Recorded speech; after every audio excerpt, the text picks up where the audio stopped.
कोल्हापूरच्या राजकारणाचा कणा समजला जाणारा गोकुळ दूध संघ पुन्हा एकदा चर्चेच्या केंद्रस्थानी आलाय आणि येत्या 2 दिवसात गोकुळच्या निवडणुकीचा कार्यक्रम जाहीर होण्याची शक्यता आहे।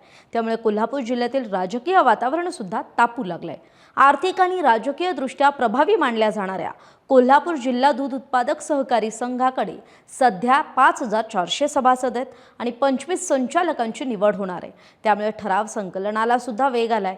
नेत्यांच्या घाटी भेटी, रणनीती आणि पडद्यामागील हालचालींनी सुद्धा जोर धरलाय। मागील निवडणुकीत काँग्रेसचे आमदार बंटी पाटील आणि वैद्यकीय शिक्षण मंत्री हसन मुश्रीफ यांनी तत्कालीन महाविकास आघाडी सरकारच्या माध्यमातून गोकुळवर सर्व पक्षीय नेत्यांना एकत्रित करून सत्ता स्थापन केली होती आणि महाडिक गटाची तब्बल 25 वर्षांची सत्ता संपवली होती। मात्र गेल्या 5 वर्षात राजकीय समीकरण पूर्णपणे बदलली आहेत। महाडिक गटातील काही संचालक हे आता बंटी पाटलांच्या बाजूला आलेत, तर पाटील यांच्यासोबत असलेले त्यावेळचे काही संचालक हे आता महायुतीत गेलेत। त्यामुळे यंदा महायुती विरुद्ध महाविकास आघाडी अशी थेट लढत होण्याची शक्यता आहे। त्यातच काँग्रेसचे नेते आणि आमदार बंटी पाटील हे आता एकटे पडलेत। त्यामुळे गोकुळच्या निवडणुकीला सुद्धा चांगलीच धार येणार अशी चर्चा आहे। तरी देखील निवडणूक बिनविरोध करण्याच्या हालचाली सुरू असल्याची सुद्धा कोल्हापुरात चर्चा आहे।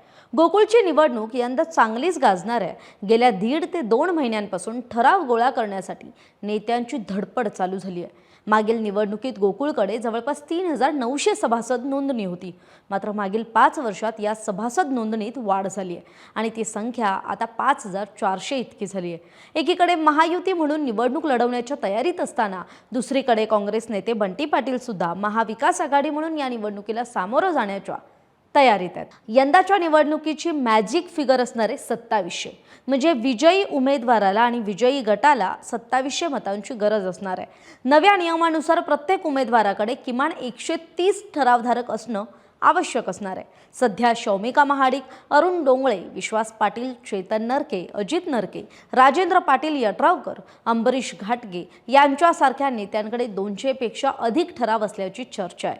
शिवाय माजी आमदार महादेवराव महाडिक, वैद्यकीय शिक्षण मंत्री हसन मुश्रीफ यांच्या नेतृत्वाखाली अनेक जण हे आता गोकुळमध्ये सत्तेत जाण्याच्या तयारीत आहेत।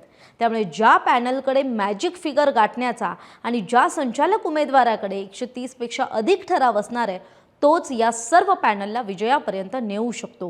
त्यामुळे गोकुळची ही निवडणूक केवळ सहकाराची नाही, तर कोल्हापूरच्या भविष्यातील राजकीय समीकरणांची दिशा ठरवणारी ठरणार आहे। आता पाहायचंय मॅजिक फिगर कोण गाठणार आणि गोकुळवर सत्ता कुणाची बसणार। आपल्याला काय वाटतंय? आपली मतं कमेंट करून जरूर सांगा। धन्यवाद।